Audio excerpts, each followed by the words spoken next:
puis il suffit de savoir faire ci, savoir faire ça. Et les décisions, c'est ce qu'on va essayer de voir aujourd'hui. On ne parle pas vraiment de smile design, on va parler de thinking.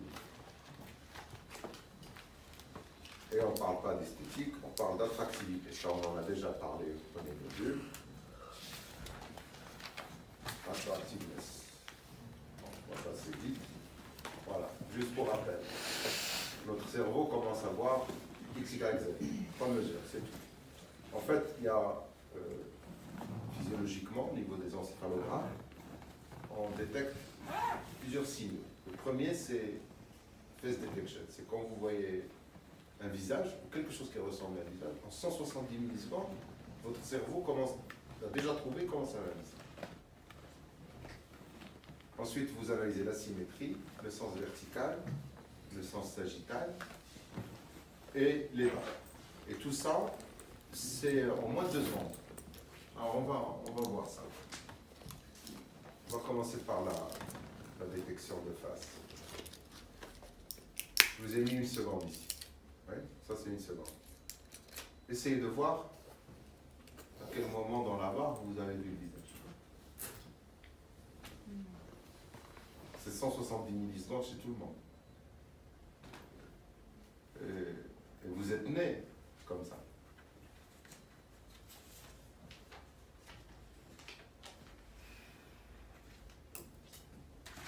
Et non seulement vous voyez un visage, mais vous attribuez une information. Celui-là, il est tranquille, celui-là, il a peur, fatigué, etc. Et juste pour rappel, tous les industries de l'animation utilisent ces astuces pour exprimer tous les sentiments. On appelle ça l'anthropomorphisme. Tu prends n'importe quoi, une cuillère, ça peut être un personnage. N'importe quoi. Il faut juste 3 trous. En fait.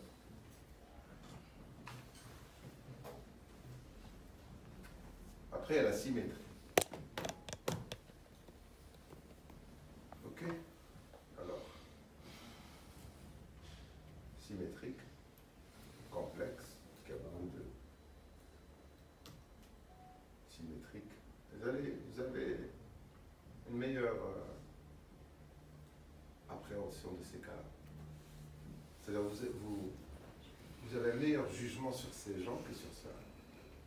Notamment, et ça c'est démontré par les études, vous allez dire, ceux-là sont plus compétents, plus honnêtes, ceux-là incompétents, malhonnêtes. Je vous assure, les études, on ne va pas entrer dans le détail juste, mais asymétrie, vous dites cette personne, c'est incroyable.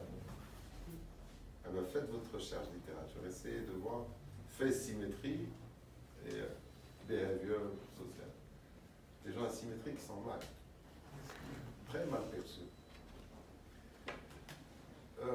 C'est démontré que quand vous êtes symétrique, vous avez de meilleurs gènes. Vous avez une meilleure santé. Tout ça, c'est démontré. Le gène de la symétrie, ou les gènes qui codent la symétrie, sont associés à une meilleure résistance aux parasites. Donc c'est pour toutes ces raisons-là qu'on préfère les gens symétriques. Qu'on n'aime pas les gens asymétriques.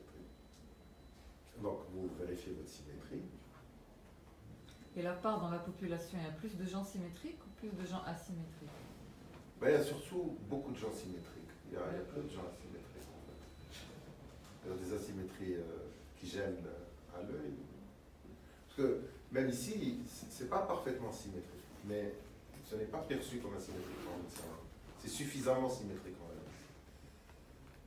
Toutes les faces symétriques vont avoir par exemple une pommette gauche plus en avant que la pommette droite. Donc ils ne sont pas vraiment symétriques. Mais ils nous semblent symétriques. Ici, ça nous semble asymétrique. Quelque chose qui attire notre regard. Ici aussi, il y a quelque chose qui attire notre regard. Le sens vertical. Vous connaissez? Oui. Bien. Là, vous avez perçu quelque chose de... C'est normal. Parce que votre cerveau a lu les trois proportions, il a comparé ça à ça à ça. Alors comment vous traitez ça? Il faut augmenter. Augmenter le sens l'étage vertical. inférieur. Oui, là vous traitez. Ou Ou bien vous empêchez les autres De paraître. de comparer. Voilà. Surtout en masque. Il vous est impossible de comparer. Ça, c'est les trucs des stylistes, des coiffeurs, des maquilleurs, Ouais. Les zones, là, les zones. toutes ces activités-là. Nous, on change le dur, voilà, on change la personne. Eux, ils masquent. Et les gens qui n'ont pas les moyens de faire un traitement d'ortho, vous pouvez toujours leur recommander de masquer. Oui. Si jamais ils ont été mal conseillés. On empêche la lecture de Y. Ok. Non, si c'était Y, ça. Ça, c'est un excès vertical. On peut masquer aussi. Parce que rappelez-vous ici, cette face est très large. Et celle-ci est très étroite, mais il n'y a aucun problème. Notre cerveau ne compare pas X, Y.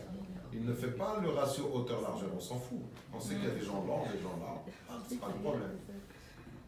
La lecture de X, c'est la symétrie. La lecture de Y, c'est le sens vertical. Et il ne fait pas X sur Y. Alors qu'on a perdu beaucoup de temps sur la littérature à ce sujet. Rapport hauteur-largeur, on s'en fout. C'est pas important. Les proportions sont importantes.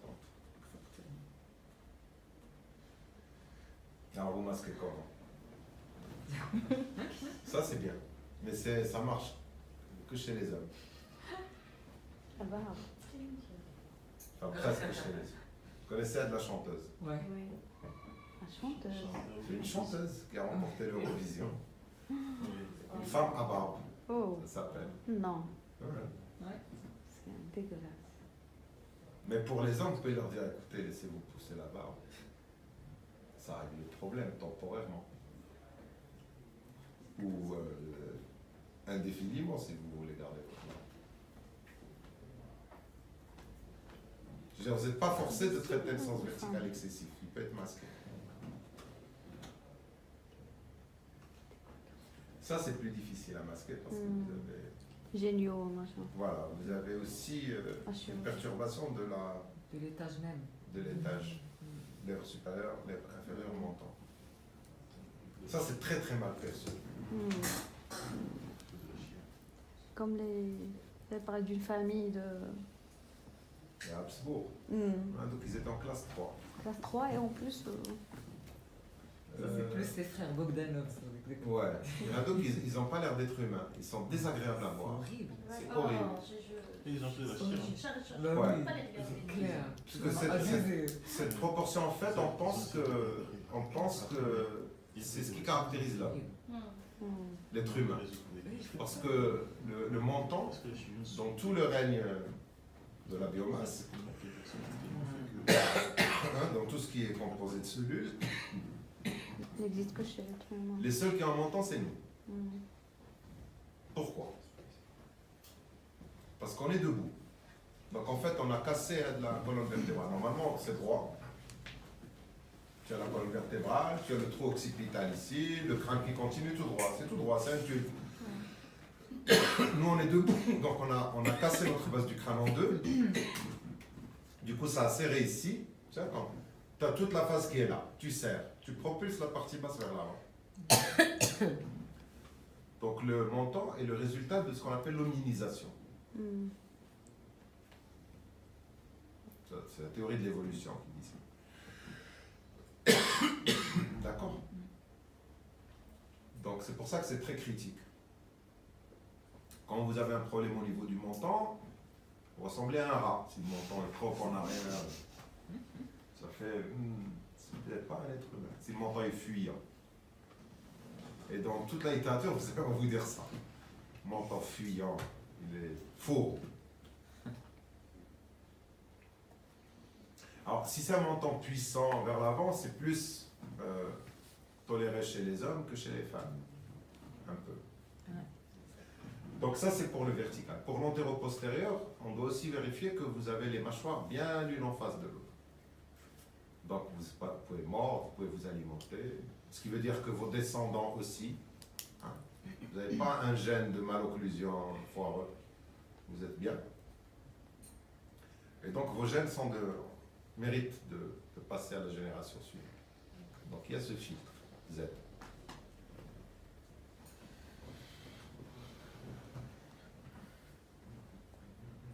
Vous connaissez un peu les théories biologiques de l'évolution? Un peu, non? Je peux vous envoyer un bouquin sur ça. Mais vous avez des espèces. Par exemple, une race de chiens. Cette race a des gènes en commun. C'est-à-dire, si vous prenez le code génétique, vous décodez le code génétique de tous les individus, vous faites la somme, vous allez trouver ce qu'on appelle le pool génétique de l'espèce. C'est tous les gènes contenus dans cette espèce. Il est un peu plus grand que les gènes contenus dans un individu, parce qu'il y a des variations. Hein. En général, vous avez un gène, plus ces différentes mutations, ces différentes variations, etc., ça fait que le pool génétique de l'espèce est plus grand que le pool génétique de l'individu. D'accord? Et quand vous avez deux individus qui se reproduisent, en fait, ils mettent en commun juste leur pool génétique à eux. Et quand vous avez des mutations avantageuses, eh bien, ceux qui ont ces mutations avantageuses se reproduisent plus vite, plus longtemps, et de manière plus importante. Ce qui fait d'une génération à l'autre, ces individus qui ont la bonne mutation vont être multipliés par 2, voire par 4. Et ceux qui ont la mauvaise mutation, ils vont rester stables. Ils vont juste se reproduire peut-être, leurs descendants vont mourir. La génération suivante, c'est encore puissance 4 ou puissance 2. Et du coup, les gènes qui sont bons finissent par envahir le pool de l'espèce. Et donc, en fait, cette espèce change, elle ressemble aux individus les plus performants au bout de quelques générations. Mais ça prend des centaines de milliers d'années. On considère que depuis l'invention de l'agriculture, c'est-à-dire il y a 50 000 ans jusqu'à aujourd'hui, nos gènes n'ont presque pas changé. C'est les mêmes. C'est pour ça que les Chinois sont comme ça. Ouais, nos gènes sont les mêmes. Depuis l'invention, donc, il faut des millions d'années pour noter des évolutions génétiques. C'est-à-dire, autrement dit, on est exactement de la même structure que le premier homme qui a commencé à l'agriculture, en tout cas. Parce que l'agriculture a amené une forme de sédentarisation, donc des tombes, des lieux où on enterre les morts. Parce que quand tu as un champ, eh bien, tu as un village, les gens collaborent, voilà. C'est-à-dire tu as du blé, tu peux l'échanger contre de la viande, donc l'économie se crée, la spécialisation, on commence à avoir des gens qui font que la chasse, des gens qui font que l'agriculture, des gens qui sont des maçons, ils vont faire que des maisons, mais les autres vont leur donner à bouffer, donc tu crées la richesse, la collaboration, donc il y a des tombes, donc on a des gènes, on a les gènes de ces gens-là, ils sont décodés, on sait que il n'y a pas de différence.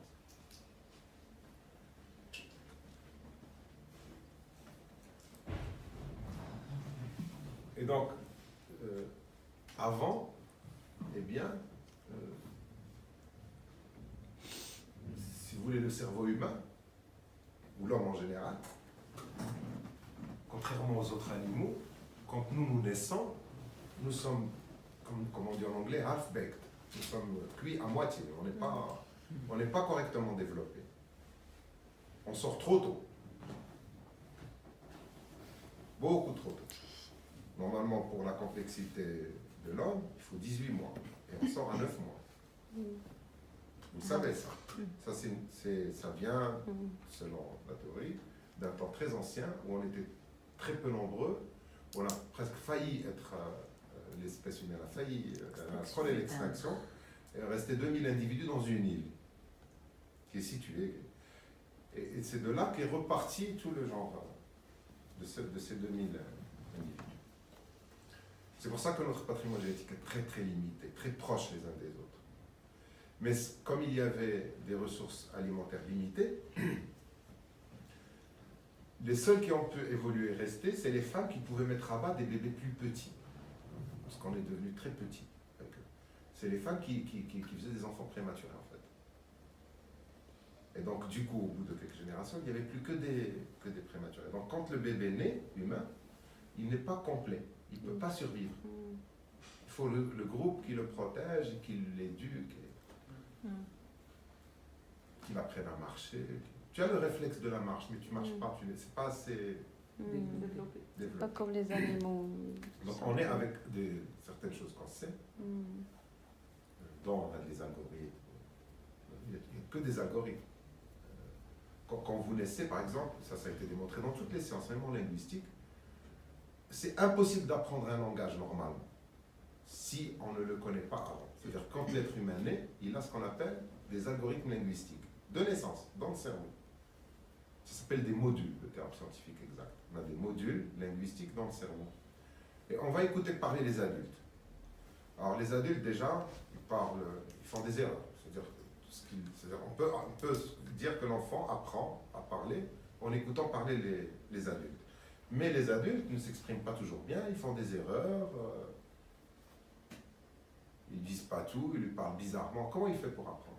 Alors on a utilisé des robots, des ordinateurs, pour essayer de leur faire de l'intelligence artificielle, pour essayer de leur faire apprendre le langage humain juste en écoutant des dizaines de millions de conversations très très vite. Impossible.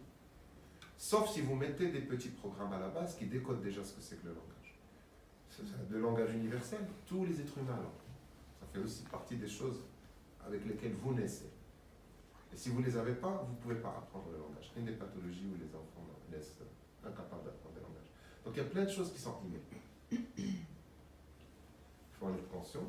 Et si on est arrivé jusqu'ici, eh bien c'est parce que il y a eu une chaîne ininterrompue de reproduction qui nous a amenés ici.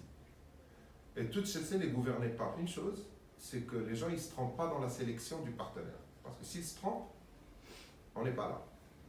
Donc tous ceux qui sont là ne se trompent pas de partenaire. C'est-à-dire qu'ils ont X, Y, Z bien ordonné, etc. C'est de la sélection. Vous comprenez ce que je veux dire? C'est ça qu'on sait aujourd'hui de l'esthétique. C'est pour ça qu'on ne parle plus d'esthétique. On essaie de chercher qu'est-ce que notre cerveau retient. Donc comment vous arrivez à lire ça? On en a déjà parlé. En fait, il faut vous dire que la seule source lumineuse, c'est le soleil. Il n'y en a pas d'autre. Tout ça c'est artificiel, ça n'existe que depuis Edison, je ne sais pas. Il n'y a que le soleil. Donc quand on voit une face humaine, on voit deux soleils ici et deux soleils ici. Et c'est aveuglant, c'est très puissant. Donc c'est quelque chose que notre cerveau, c'est une information très puissante. C'est le maximum de luminosité possible. Reflet du soleil. Tac, tac, tac, tac. Et ça, c'est ce que notre cerveau utilise pour savoir si vous êtes symétrique. Et on voit toujours un trait noir ici. Oui? Et les études récentes ont montré sur des millions d'images que quand on regarde un visage, le premier endroit où notre œil va se diriger, c'est ici. En fait, on cherche la médiatrice. On cherche la médiatrice de ce segment et après on descend. Et on sait si vos X est bon ou pas, c'est-à-dire si vous êtes symétrique ou pas. Si vous êtes symétrique, vos gènes sont bons, vous êtes en bonne santé, etc. Sinon, on laisse tomber. Okay. Donc on va faire très attention à ce milieu interactif.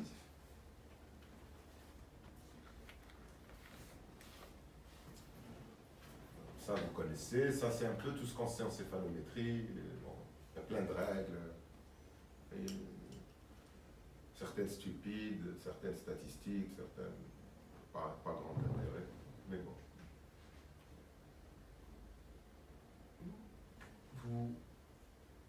Quand vous regardez une photo comme ça, qu'est-ce qui va pas? Essayez de ne pas filmer quand il y a des patients. D'abord, on va voir que